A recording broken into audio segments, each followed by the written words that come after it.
Sure, here's your introduction. Malamig ang simoy ng hangin nang makarating kami sa isang liblib na baryo na tila nalimutan na ng panahon. Makikitid ang daan, halos natatakpan ng matataas na talahib, at tanging ilaw ng buwan ang nagsisilbing gabay sa bawat hakbang. Kasama ko si tatay, tahimik lang siyang nagmamaneho habang ako naman ay hindi mapakali. Kanina pa ako kinakabahan pero hindi ko masabi kung bakit.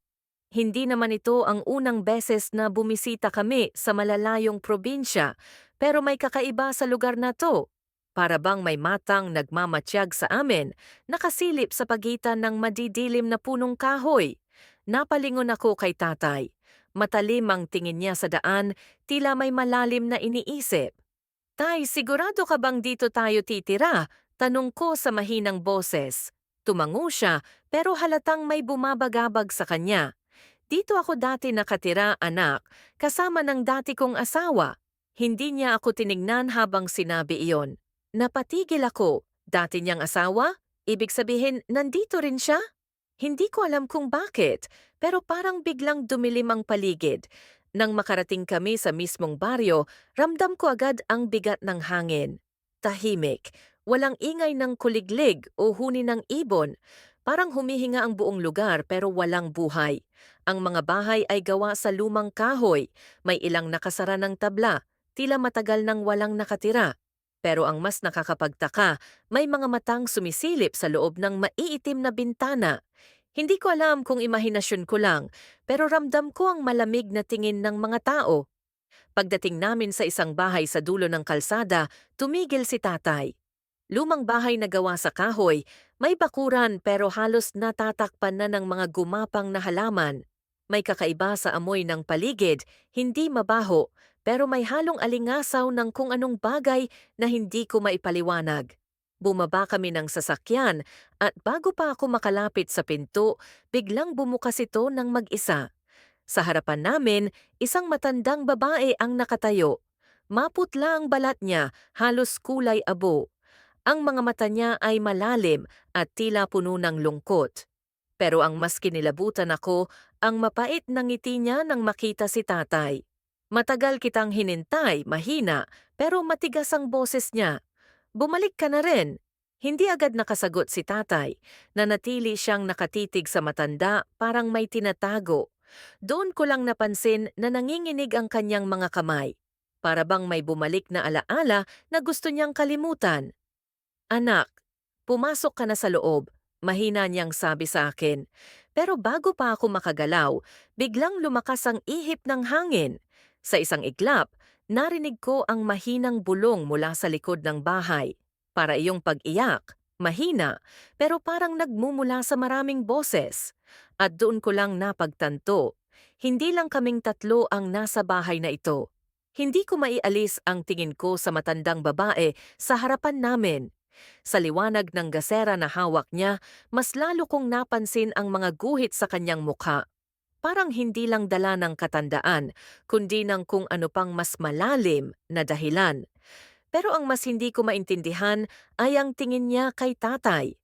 Parang may hinanakit, may lungkot, pero may halong kung anong hindi ko maipaliwanag. Tahimik akong pumasok sa bahay. Amoy lumang kahoy at abo ang loob. Maliit lang ang espasyo, may lumang hapagkainan sa gitna at mga upuang gawa sa kawayan. May mga lumang larawan sa dingding, pero natatakpan na ng alikabok at tila wala nang nakakakilala sa mga nasa loob ng mga ito. Pumasok si tatay at agad siyang umupo sa isang silya, halatang balisa. "Sino po kayo?" tanong ko sa matanda, pero hindi siya agad sumagot. Bagkus, nag-abot lang siya ng tasa ng mainit na sabaw kay tatay, na tahimik namang tinanggap ito. "Ako si Aling Dahlia," sagot niya sa wakas, "at matagal ko nang hinihintay ang pagbabalik ng iyong ama." Napatingin ako kay tatay. Wala siyang reaksyon, pero baka sa mukha niya ang pag-iwas. Para bang may gustong sabihin, pero hindi niya magawa. "Bakit ho?" tanong ko ulit. Bumuntong hininga si Aling Dahlia, lumapit siya sa lumang aparador at kinuha ang isang kahoy na kahon, tapos inilapag ito sa harapan namin. Dahan-dahan niyang binuksan ang takip at sa loob ay may lumang piraso ng tela. Kinuha niya ito at unti-unting binuksan, isang pulang panyo na may mga lumang mantsa. Hindi ko alam kung ano iyon, pero may kung anong kilabot ang dumaan sa katawan ko nang makita ko ito. Tay, ano to? Tanong ko. Pero nanatiling tahimik si tatay. Sa halip, si Aling Dahlia ang sumagot. Ito ang naiwan niya bago siya umalis nang hindi nagpapaalam. Napatingin ako kay tatay, pero hindi pa rin siya kumikibo. Para bang biglang bumigat ang paligid. Umalis siya noon, iniwan ang lahat. Huminto sandali si Aling Dahlia, saka tumingin ng diretso kay tatay. Kasama na ang asawa niya. Para akong binuhusan ng malamig na tubig. Ang dati mong asawa, tay? Doon ko lang napansin ang kamay ni tatay. Mahigpit niyang hinahawakan ang tasa, halos mabasag ito sa lakas ng pagkakapiga niya. Anong nangyari sa kanya? Pero bago pa may makasagot, biglang may malakas na kalabog mula sa likod ng bahay. Halos mapatalon ako sa gulat. Napatingin kami ni tatay sa isa't isa. At sa isang iglap, may narinig kaming humahagik-hik sa dilim, mahina, basag, at hindi galing sa isang ordinaryong tao. Muling dumagundong ang tunog mula sa likod ng bahay. Para itong isang mabigat na bagay na nahulog, pero mas malala, may kasamang mga yabag, mabagal at hindi pantay, parang may nilalang na pilit gumagalaw sa dilim. Napalunok ako, hindi alam kung anong mas nakakakilabot, ang tunog sa labas o ang hindi pag-imik ni tatay. Napatingin ako kay Aling Dahlia, pero hindi man lang siya nagulat. Para bang sanay na siya sa ganitong pangyayari. Dahan-dahan siyang tumayo, kinuha ang isang lumang lampara at tinungo ang likod ng bahay. Hindi ko alam kung susunod ako, pero nagulat ako nang tumayo rin si tatay. Dapat hindi na tayo bumalik dito, mahina niyang sabi, pero sapat para marinig ko. May takot sa boses niya at doon ko lang napagtanto, hindi lang to basta lumang kwento ng nakaraan. May bagay sa baryong ito na pilit niyang iniiwasan. Pagdating namin sa likod bahay, isang matandang puno ng balete ang bumungad sa amin. Malalaki ang ugat nito, parang humihinga sa ilalim ng lupa. Muli kong narinig ang mahihinang hagik-hik, pero ngayon may kasamang bulong. Hindi ko maintindihan ang mga sinasabi, pero malinaw ang isang bagay. Hindi kami nag-iisa. Biglang lumakas ang hangin at sa isang iglap, naramdaman kong may malamig na bagay na dumaan sa tabi ko. Napaatras ako, pero si tatay, nanatiling nakatayo, nakatitig sa madilim na bahagi ng kagubatan. Doon, sa ilalim ng mga anino, may isang hugis na hindi dapat nandun. Mabagal itong gumalaw, tila pilit lumalapit sa amin. Tay, ano yan? Bulong ko nanginginig ang boses, pero bago pa siya makasagot, nagsalita si Aling Dahlia. Bumalik na siya. Mas lumamig ang hangin, dumadampi sa balat ko na parang may dalang kilabot. Nakapako ang tingin ko sa aninong unti-unting lumalabas mula sa kadiliman. Hindi ko maaninag ng buo ang anyo, pero malinaw ang isang bagay. Hindi ito isang normal na tao. Mahaba ang katawan, payat ang mga braso, at ang ulo nito'y bahagyang nakayuko, parang hindi sanay sa paggalaw. Muling narinig ang mahihinang hagik-hik, pero ngayon mas malapit na. Ang tunog nito ay parang sabay-sabay na boses na nagsasalita sa himig na hindi ko maintindihan. Mabilis akong napaatras, pero si tatay na natiling nakatayo, ang mga kamao niya nakatikom ng mahigpit. Huwag kang matakot, mahina, pero matigas ang boses ni Aling Dahlia. Hindi siya nagpunta rito para sa'yo. Napatingin ako kay tatay. Nanginginig ang mga kamay niya, pero hindi sa lamig, sa takot. Noon lang ako nakakita sa kanya ng ganito. Palagi siyang matapang, hindi natitinag, pero ngayon parang ibang tao siya. Tay, hindi ko alam kung anong gusto kong itanong, pero gusto kong malaman kung anong pinakatatakutan niya. Biglang gumalaw ang anino, isang mabilis na kilos, parang kidlat na dumaan sa hangin. Sa isang iglap, nasa harapan na ito ni tatay, halos ilang pulgada lang ang layo. Hindi ko nakita ang mukha nito ng buo, pero ang mga mata, napuno ng dilim, walang puti, walang buhay. Kailangan mong bayaran ang iniwan mo, bulong ng isang boses, mababa at basag, parang nagmumula sa ilalim ng lupa. Nanlamig ang buo kong katawan. Hindi lang ito basta anino, hindi lang ito basta multo ng nakaraan. Ito ang dahilan kung bakit hindi na bumalik si tatay noon. At ngayon, huli na para umatras. Nanigas si tatay sa kinatatayuan niya, pero ramdam kong hindi lang ito dahil sa takot. Para bang may pumipigil sa kanya, isang puwersang hindi ko nakikita. Ang malamig na hangin ay biglang tumigil, parang hinihigop ng aninong nasa harapan niya. Ako naman, halos hindi makagalaw, pero ang puso ko ay bumibilis ang tibok. Bayaran? Pabulong kong ulit, pero wala ni isa sa kanila ang tumingin sa akin. Ang anino, si tatay at si Aling Dahlia, lahat sila parang nakakulong sa isang mundo kung saan ako hindi kasama. Doon biglang nagsalita si tatay, mahina, pero puno ng sakit. Hindi ako ang may kasalanan. Ngunit bago pa niya matapos ang sasabihin, biglang gumalaw ang anino. Sa isang iglap, ang mahahabang daliri nito ay parang lumapat sa dibdib ni tatay. Napaurong siya, napahawak sa sarili niyang katawan, habang ang mukha niya ay parang punong-puno ng pagsisisi. Huli na para sa mga palusot, malamig na bulong ng anino. Iniwan mo siya kaya kinuha namin siya. Napaatras ako. Sino? Halos pasigaw kong tanong. Hindi ko alam kung gusto ko bang marinig ang sagot. Dahan-dahang lumingon si Aling Dahlia sa akin at sa mga mata niya, nakita ko ang isang bagay na hindi ko inaasahan. Awa. Ang dati niyang asawa, mahina niyang sabi, hindi siya nawala, hindi siya umalis. Huminto siya saglit, saka nagpatuloy. Kinuha siya ng kagubatan. Napatingin ako kay tatay, pero hindi niya ako tiningnan. Para bang bumalik siya sa isang alaala na pilit niyang nilimot. Tay, anong ginawa mo? Hindi agad siya sumagot, pero bago pa siya makapagsalita, may malakas na ingay na nagmula sa balete. Isang boses, mahaba at basag, parang tumatawag mula sa ilalim ng lupa.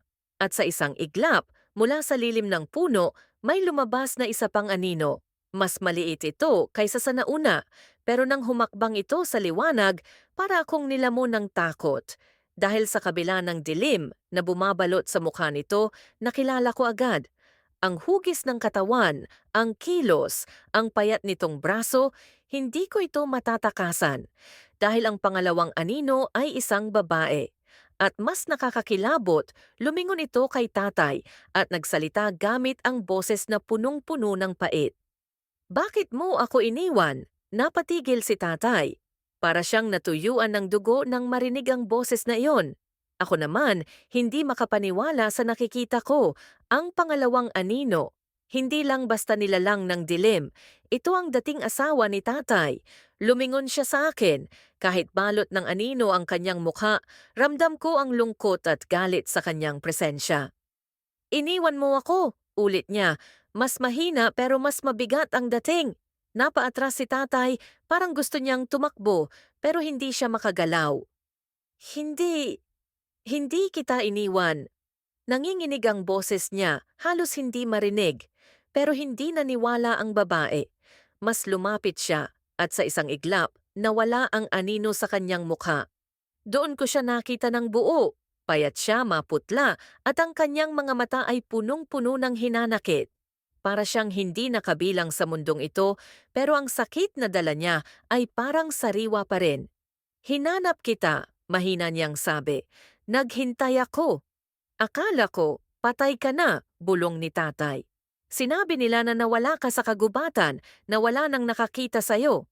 Mali sila, sagot ng babae, dahil nandito pa rin ako. Napatingin ako kay Aling Dahlia, na tahimik lang na nakamasid. Para bang alam na niya ang lahat ng ito bago pa kami dumating.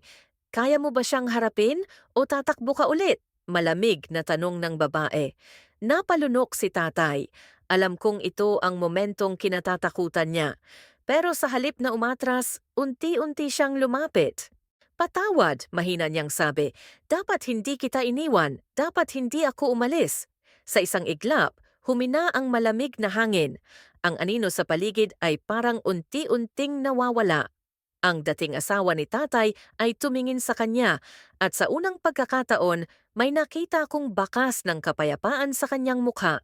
Matagal na akong hindi nabibilang dito, anya, pero hindi ako makaalis dahil may isang bagay pa akong hinihintay. Napatingin ako kay tatay, halos hindi niya maitanggi ang lungkot sa kanyang mata.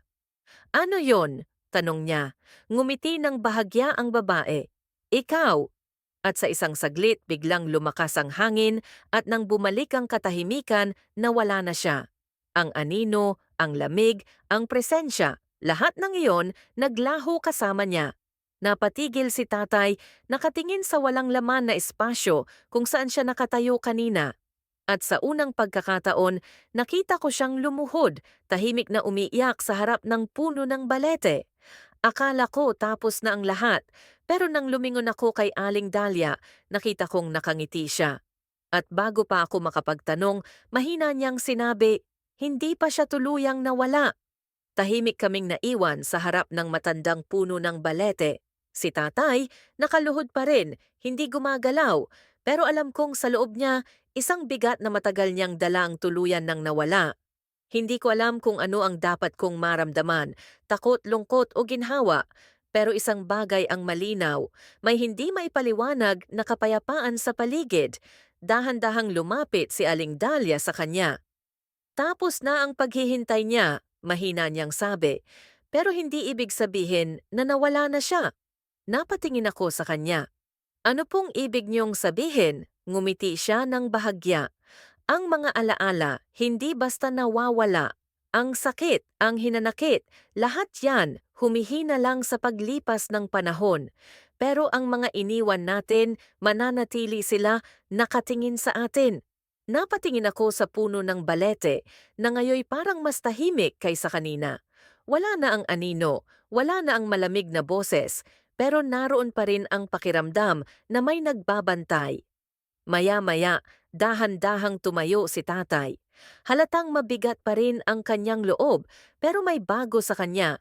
Parang sa unang pagkakataon, wala na siyang tinatakbuhan. Tumingin siya kay Aling Dahlia, saka dahan-dahang tumango. Salamat, mahina niyang sabi.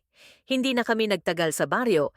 Tahimik kaming bumalik sa sasakyan at habang papaalis kami, muli akong lumingon sa bahay ni Aling Dahlia. Naroon pa rin siya sa pintuan, tahimik na nakatingin sa amin, pero sa ekspresyon niya, alam kong alam niyang bumalik si tatay para sa tamang dahilan. Habang binabaybay namin ang madilim na daan palabas ng baryo, naramdaman kong mas maluwag na ang loob ni tatay. Tahimik pa rin siya, pero hindi na katulad ng dati. Tay, mahina kong sabi, babalik pa ba tayo rito? Napatingin siya sa akin saglit bago tumingin paharap. Hindi na kailangan. Hindi ko na siya tinanong pa. Sa sandaling yon, alam kong hindi lang ang dating asawa ni tatay ang nakalaya, pati na rin siya. Habang palayo kami, muli kong naramdaman ang malamig na hangin mula sa bintana. Hindi na ito nakakatakot, hindi na ito mabigat. Para bang paalam na lang ito, isang huling haplos mula sa isang nakaraan na tuluyan ng natapos.